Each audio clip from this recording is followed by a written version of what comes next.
Hey YouTube, this is Fence Kid coming at you. Today you're in for a real treat. I'm doing smoked chicken, and I wanted to give you the rundown on the marinade that I use. I got this marinade over at How to Barbecue right here on YouTube. His name is Malcolm. The dude is top notch, knows what he's doing. Go check him out if you want to really know how to barbecue.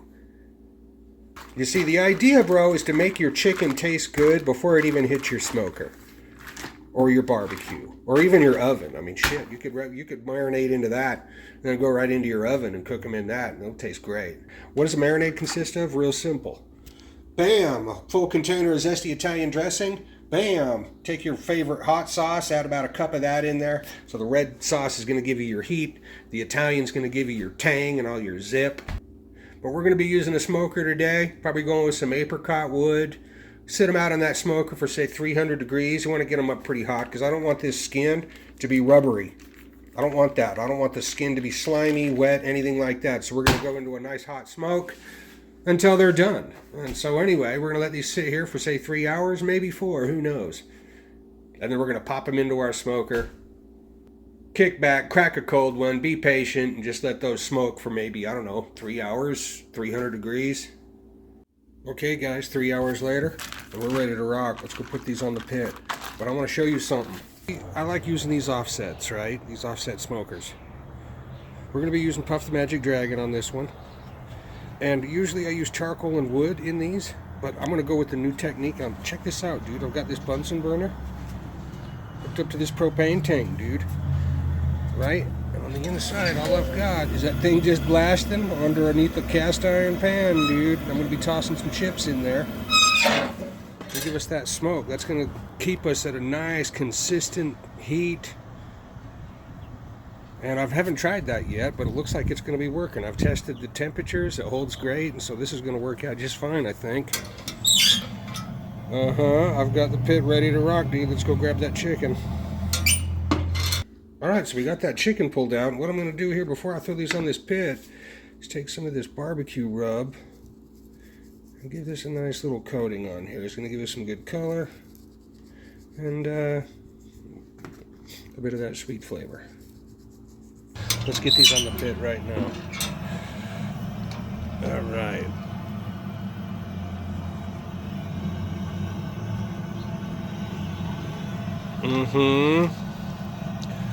Boy, I got a good feeling about this, I'm telling you. I think this is going to work out. I think it's going to work out just fine.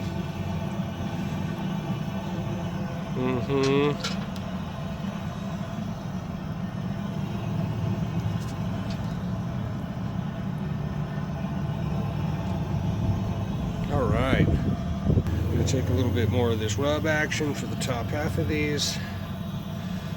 Make sure those look nice and tasty. Can't be too bashful with Killer Hogs. That's the kind of rub I'm using. Killer Hogs barbecue rub. It's one of my absolute faves.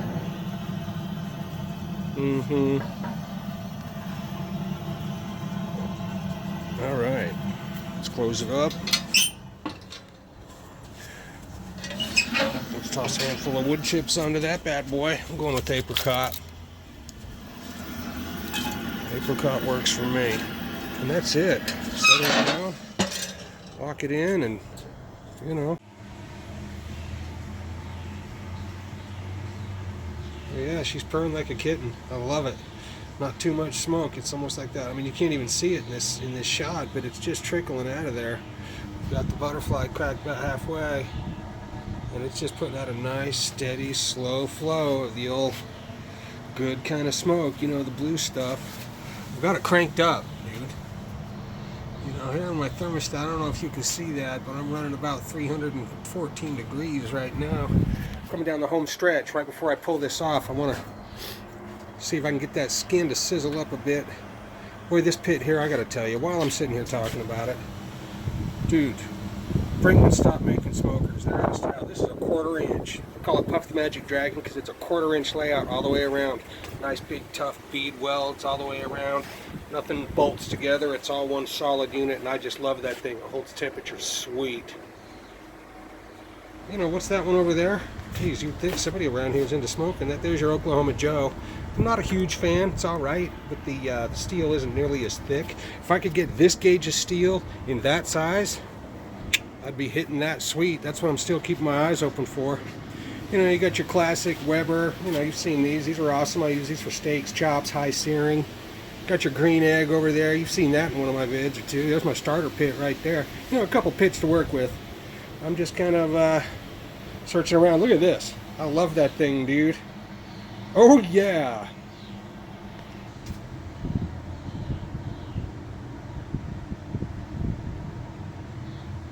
And you know, when you're smoking with your pit, you don't want a whole lot of smoke coming out of your pit. I don't, you know. I mean, I learned that the hard way. It's real easy to over smoke your meat. I want to use the smoke as one of my flavors, as a spice. I don't want it to be overwhelming. You don't want that white chimney cranking smoke coming off your pit. You want it just to trickle, just like that is right now. I don't even know if you can see that. But if you can, yeah, there you go. You see it. It's coming out of there just beautifully. I think it's even colored blue, just the way you like it. Oh, yeah. Yeah, this is working out real nice, dude. Real nice. You know, I just love how that Bunsen burner just pops in there. No drilling, no welding, no cutting, no modifications to your pit at all. Just stick it up in the end, hook it to a propane tank, and trickle it out, and it holds a nice steady flow. Dude, can you believe that, dude? Look at that. I forgot to put my pail on, my grease catcher, dude. I got this big old puddle of chicken grease down here. Gonna have to get that cleaned up. That's not very prime. But yeah, I'm just loving this Brinkman, dude. It's hooking it up fat.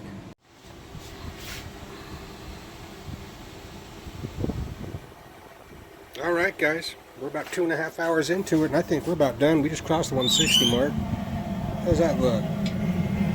Does that look like some bomb chicken, bro? Have a look-see at that. Does that look good? I'd say that looks prime. It's not, you know, it's good, tough, almost crispy skin on there. As long as it's not slimy, I'm cool. Anyway, that's ready to plate up, right? Like that. Put that on a plate, serve that with some rice, potato, whatever else you got, and you're hooked up fat. This is Ben's kid coming. Oh, yeah. I forgot to mention, this side burner thing rocks, dude. Held an awesome temperature just right. Put out a nice steady stream of smoke. It's not smoking too hard right now because, you know, we've got, I just love that thing. We're going to be doing that a whole lot more. I think that's how I'm going to do my brisket. Anyway, guys, this is Ben's kid coming at you. Good chicken right there, boys. Happy barbecuing. Laters.